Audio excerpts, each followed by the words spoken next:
چلتے ہیں صاحبزادہ ابو الخیر محمد زبیر صاحب کی طرف اور ان سے دریافت کرتے ہیں. انہوں نے ماشاءاللہ تحفظ ناموس رسالت کے لیے گزشتہ روز ایک محاذ بھی تشکیل دیا ہے جس میں تمام مکاتب فکر کے علماء کرام موجود ہیں، اور کل اطلاعات کے مطابق آپ ملک گیر مظاہروں کا اہتمام بھی کر رہے ہیں.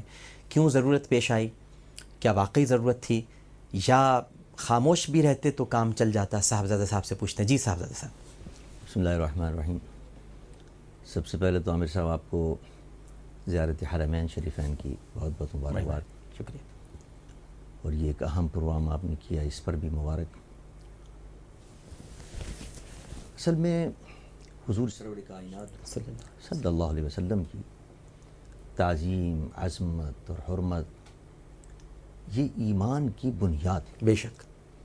اور قرآن پاک میں جتنے احکامات دیے گئے ہیں، نماز، روزہ، حج، زکوٰۃ، اگر آپ غور کریں تو جتنی اہمیت اس حکم کو دی گئی، کسی حکم کو اتنی اہمیت نہیں دی گئی حضور کی تعظیم اور توقیر کے حکم کو.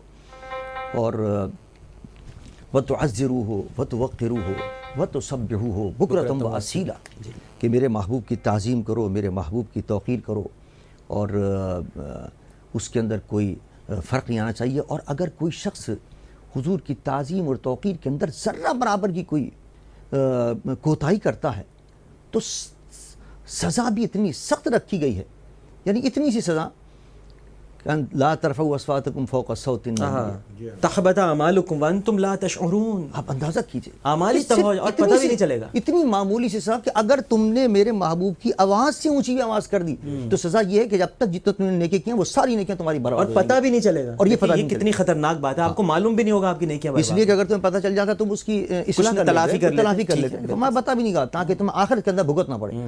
اور یہ اچھا، یہ سزا کیوں دی گئی؟ انتہبت اعمالکم، آپ اس پہ غور فرمائیں کہ یہ سزا صرف کفر کی ہوتی ہے. یعنی انسان اگر مرتد ہو جائے، وَمَن يَرْتَدِّ عَنْكُمْ عَنْ دِينِهِ فَيَمُتْ وَهُوَ كَافِرٌ أُولَٰئِكَ حَبِطَتْ أَعْمَالُهُمْ فِي الدُّنْيَا وَالْآخِرَةِ. قرآن میں اللہ فرماتا ہے کہ جو شخص مرتد ہو جائے اس کے سارے اعمال ختم ہو جاتے ہیں. اب یہی سزا اللہ دیتا ہے حضور اکرم صلی اللہ علیہ وسلم کی ادنا سی گستاخی پر، کہ آواز سے بھی اونچی آواز ہو جائے تو تمہارے اعمال ختم ہو جائیں گے. تو پتہ چلا کہ حضور کی گستاخی پر ایمان سے آدمی نکل جاتا ہے، اس کا ایمان ختم ہو جاتا ہے، وہ مرتد ہو جاتا ہے. اور مرتد کی جو اسلامی سزا ہے قرآن میں، حدیث میں، وہ تمام لاگو ہوں گے اس کے اوپر. ایک تو یہ بات پتہ چلی واضح طور پر. اور اب یہ بھی تو کہتے ہیں نا کہ صاحب یہ کیا نام ہے، یہ قرآن میں سزا نہیں ہے. اس کا بھی جواب آ گیا اس کے اندر کہ قرآن پاک میں واضح طور پر اللہ فرما رہا ہے کہ تمہارے اعمال حبط ہو جائیں گے. یعنی کیا مطلب؟ اس سے واضح بتا دیا کہ تم مرتد ہو جاؤ گے. قرآن میں تو کتے کا گوشت بھی حرام نہیں ہے، تو ان سے کہ کل پائے بنوائے نا. نہیں، مطلب یہ کہ صحیح فرمایا، حدیث کو چھوڑ کر قرآن کیا سمجھیں گے یہ؟ اور قرآن کیا ہے صاحبزادہ صاحب؟ قرآن بھی تو حدیث ہے. بالکل صحیح فرمایا. رسول نے بتایا قرآن تو قرآن ہے نا.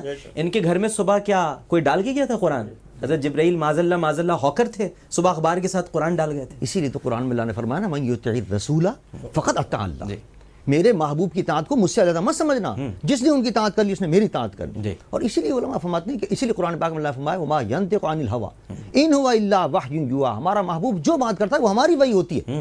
لہٰذا یہ مت اس میں تفریق کرنا کہ نہیں یہ تو قرآن نہیں مانیں گے اور حدیث کو نہیں مانیں گے، قرآن کو مان لیں گے. اللہ فرماتا ہے خواہش نفس سے کچھ نہیں کرتے. وہ جو الفاظ نکلتے ہیں اللہ فرماتا ہے وہ ہماری طرف سے ہیں، اس کو بھی مانو. شاہ صاحب لائن پر ان سے پہلے گفتگو کریں. ہمارے ساتھ ناظرین اس وقت ٹیلی فون لائن پر موجود ہیں جماعت اہل سنت پاکستان کے مرکزی رہنما سربراہ علامہ سید شاہ تراب الحق قادری صاحب. السلام علیکم علامہ صاحب. جی وعلیکم السلام ڈاکٹر صاحب. مزاج گرامی بخیر؟ جی دعا ہے آپ کی، آپ سنائیے خیریت؟ الحمدللہ آپ کی دعائیں ہیں.